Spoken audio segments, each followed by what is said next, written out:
I know this is a really weird angle right here, but I'm driving and I'm watching the road and I want to talk to you guys, so I just plop the phone right in front of me on the dashboard. I can just not take my eyes off the road and I can talk to you guys.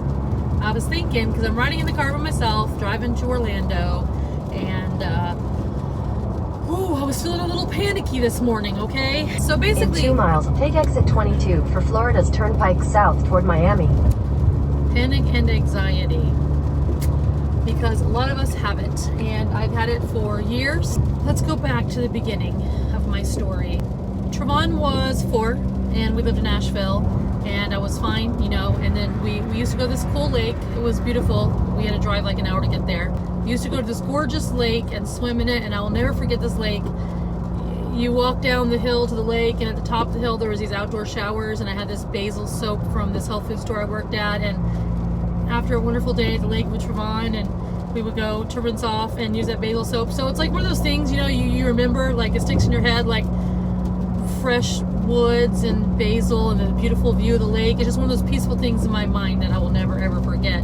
But anyway, at the end of that day when we were driving back, my mom was with me actually that time,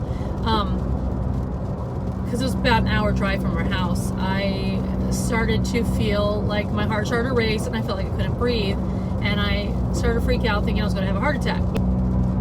I do have to put in here that I did have a fear about heart attacks, because I wasn't overweight until I was old enough to make myself overweight. My dad, he made sure that we ate healthy and everything, and he didn't want us to be overweight. But he constantly says, you don't want to get, overweight, you're going to have a heart attack. Keep right at the fork. Oh my God. You don't want to get overweight, you're going to have a heart attack. This person's overweight, they had a heart attack, and he'd use the term stroke off. Oh, well, so-and-so I work with, he's 36 and he stroked off. He would use that, stroked off. But I heard it all the time. So in my head, I just developed this fear because I was overweight that I was just going to have a heart attack. And driving back from the lake that night was the first time ever that I had experienced this. And like I said, I felt like I couldn't breathe. My arms felt tingly. I had lots of irregular heartbeats. Also have to put in here, as with the irregular heartbeats, since I was 16, I've had irregular heartbeats, and I've worn the heart monitors, and I've had it checked out. It's just supraventricular beats. It's nothing bad. It's just like an extra beat here and there. It's a mechanical thing. But anyway, so that made it even harder, because every time I'd have weird heartbeats, like in the past, I never thought about it, but there in the car that night, I thought, oh my God, I must be having a heart attack, I'm going to die. And nothing happened. I got home, and then that week after that, I experienced it quite a few times. And I remember one time it was so bad that back then, they still might have it, but you could ask a nurse. And I called the nurse, and she told me to, count my heart rate. And then she told me it was super, super high. I need to go to the emergency room right now. And it freaked me out. And I went, like I said, I had the monitors, there's nothing wrong with the heart. So for the longest time, I just started having these episodes where I felt like I was going to die. And it was terrible. And it turns out that my doctors told me about panic attacks. And that's what it was. And that's what it was. And I had never even heard of them. It feels like you're literally going to die. It's not just like you feel like you're going to die physically in your head and everything. You really feel like you're going to die. It's a pure panic. Pure panic. Like, I can't even describe it. It's the most terrible thing. And so when I found that out, I thought, hey, that's in my mind, right? I can make that not happen because it's in my mind. It's my mind. So I worked on it, but it didn't go that well, because like I said, every time I had irregular heartbeats, this fear inside me of heart problems was triggered, and it got worse and worse and worse. So I've been having these issues for 19 years now. I really worked on, telling myself it was my mind and there's nothing wrong with my heart and all that. And it got better for a long time. But then I had a really bad episode for about a year or two, about 10, 11, 12 years ago. And I never took anything for it. My doctor tried to give me something for it. I didn't want to take medicine. I like to not take medicine. And so I dealt with it on my own ways. And I worked through it. It was really hard, but I did live with it all the time. And then I got these really awesome books. I'll link them below. I gotta find them on Amazon and put them in this video. But this book is the book that helped me.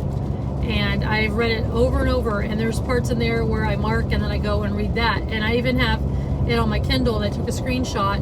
And so when I'm somewhere and I feel like I'm having panic, I read this because it just reinforces that it is in my head and it is normal to feel these things that I'm feeling, you know, so I don't go the whole what if route. Because if you have panic and anxiety, what if is your worst fear, and what ifs are your worst enemy. They will only make it worse.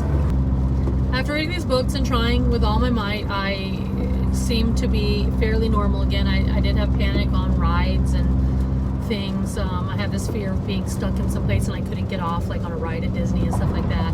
But everything seemed to be fine until my mom passed away unexpectedly. Then it hit me hard, and it literally took 2 years. It was bad, like just being stuck in traffic, driving to Miami. I couldn't really go anywhere on my own, you know. It was very, very, very, very bad. And then last year, after a lot of issues, I actually did find out that my blood pressure was high, and it had never been before. And they said it was from the stress, from the anxiety. And they said, you know, with medicines, does the risk outweigh the benefit, or the benefit outweigh the risk? And they said that if I keep stressing out like this, like, yeah, I might be dealing with it on my own, but I am causing myself a lot of stress, which is raising my blood pressure. So they said I had to take blood pressure medicine, which I don't want to take. So they gave me the other medicine, and I took it. And after that, I've really felt, for the most part, normal. And as a normal, I mean, I don't have a fear about living, because with my panic, it was so extreme. Every single thing in my life that I did, that I was thinking about doing, was a giant fear. Okay, I had it, and I had to be brave and deal with it. So yeah, I was afraid to do all these things, but I did it, and I got through my panic. But like I said, in the end, it was causing me to have high blood pressure. And so I did take my medicine. I am taking my medicine. I think it's a low dose of Paxil, like the generic form of Paxil. It's been a year now, and I wish that I didn't have to take medicine, but I can't imagine going back to the way I was, where I constantly lived in fear of everything. I kind of feel like I'm really living now, because I don't have a fear of everything. And I think I've only had 1 or 2 panic attacks this entire year. And that's why I wanted to make this video to talk to you guys, because today when I was driving, I started to feel those symptoms of panic coming on. But it's weird, because I guess, I don't know if it's because of the medicine or my mind, you know, because I'm like really working on this. But it just didn't peak. Like, the feeling was there, but it didn't just go into a panic attack. It's like, no matter how much I tell myself it's my mind and there's nothing wrong with me, it doesn't really work when you're having a panic attack. And like I said, I used to be afraid of going anywhere by myself, and lately I don't even think twice about it. But today I was just having some issues, probably because I had to get up in a hurry and go somewhere, and just like in a big rush and stress this morning. And whenever I'm stressed out, I get a lot of, it's not anxiety, it's adrenaline. Like, it can feel like anxiety, but it's adrenaline. Anytime I have a lot to do, or I'm psyched about something, I get a lot of adrenaline, which can kind of feel like the same symptoms of the startings of panic. I have to try to, you know, realize that it's just adrenaline, and I have to calm myself down. I get stressed out very easily anyway. Like, everything stresses me out, and I've been working on that because I know it's bad for your body. But today it was really hard, because I started to feel those feelings, and I don't want to. In the past, I always needed someone to talk to. I needed to say, hey, oh my gosh, I'm having a panic attack. I feel like I can't breathe. Help me, you know, take my mind off of it. And it worked most times. But when I'm like by myself right now, I'm thinking, well, see, here's the thing. You don't want to do the what ifs. If I sit here and say, what if I have a panic attack and no one's here with me? Who am I going to talk to? What am I going to do? Am I going to pull over on the side of the road and feel like I'm going to die? I mean, it's really hard for me, because it is truly the most terrifying feeling in the world that happens. Your body does hundreds of different things at one time to make you have this feeling. And it's not like you're telling yourself you're going to die, and your body really, really, really feels like you are dying. Okay? So thinking about not taking my medicine anymore and going back to the way that was really scares me, even though I wish I didn't have to take the medicine. But it's a ongoing struggle, and I feel happy and proud to be able to live again, really, without that constant fear of every little thing, you know, just to be able to sit somewhere, like on a park bench by myself, and not think about all these terrible, scary things, or how basically when you have panic, everything around you is like, you're just like in a scary place where everything around you is scary and dangerous, and you could die at any moment, where in reality you could die at any moment. You really could. But the normal person shouldn't think about that all the time, because it would make you feel, you know, fear. When you have panic and fear about things, and even if you overcome them or you're dealing with them, you will probably find that you have association panic. That's what I have. So even though I'm not panicking the same way I used to panic right now, if I get slowed down in traffic in town like I'm doing right now, part of me instantly has this anxiety that just pops up because it remembers your fears from the past, your big fears you had of that. So sometimes, you know, when I'm by myself, if I let myself think about it, I could be like, oh, I'm by myself right now. Who's going to help me if I need help? What if something happens and no one's here? That kind of stuff. But that's what I said. It's the what ifs. You got to not do the what ifs. I really try hardest to change my thoughts to something different. Sometimes it's a really hard battle. There's no need you need to pull over. You can be by yourself. There's no need that you need to have someone else with you, and everything's fine and you're fine. But anyway, even with the medicine, it still sometimes gets to me where I can start to feel it. And I know in the past I might have panicked, and it was kind of like that earlier, you know. It might have a lot to do with, like I said, stress and just the way I am as a person, but I suppose that I am still talking to someone. I'm talking to you guys, and a lot of you I know can relate. And if you really want to read something that will help you, I'm telling you, read this book.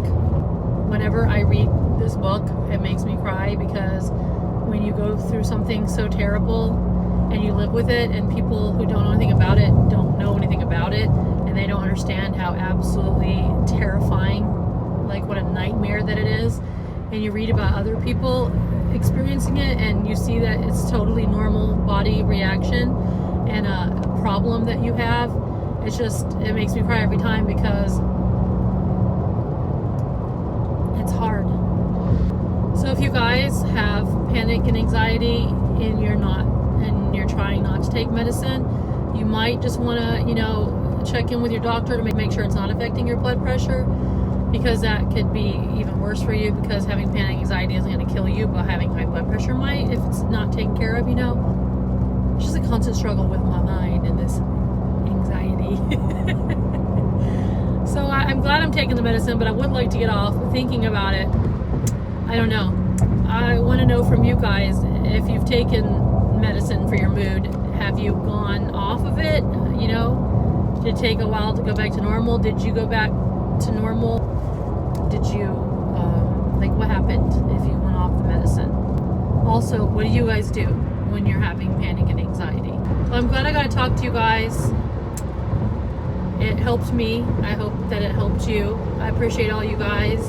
And comment below, you know, anything you want about your experience with panic, anxiety, anything at all.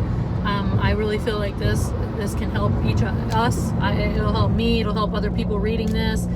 We can just offer support. And, you know, speaking of which, you know what? I'm going to make a Facebook group on anxiety. I made one on weight loss. It's called Nutty Buddies, NUTTYBUDDIS. But I'm going to make one for panic and anxiety, and you guys can actually request to join. We can talk to each other and help each other in there every single day. I mean, it'd be a cool place. Or you need to talk to someone right this minute, you can just go in that group, because on Facebook we all get notifications. We can be there. We'll have a support group. That's the best idea. Okay, so what I'm going to do is I'm going to link the Facebook group in my description. So I don't know the name of it yet, because I haven't made it yet, because I just thought of this idea, but I want support from you guys, and a lot of you might want support from us, need support. A lot of people don't have people. So I'm going to do that. Look in the link. It'll say Facebook group. Click that. Click on ask to join. I will approve it, and we can have this group for each other. Yay, I feel so much better. See, I feel like a weight has been lifted and I feel much more positive now after talking to you guys. I appreciate you guys hanging in here with me, listening to my story of anxiety, but that is my story of anxiety. It is a battle that I have been doing for about 19 years now. And like I said, it got worse when my mom died. It got better when I took my medicine this last year. And I don't know what the future holds for it. But right now, I'm just trying to, make it day by day and live positive and really focus on positive things and try not to think of what ifs and things like that. And I will see you guys on the Facebook group, and I look forward to reading your comments. Make sure to like and subscribe and watch for new videos soon. Bye.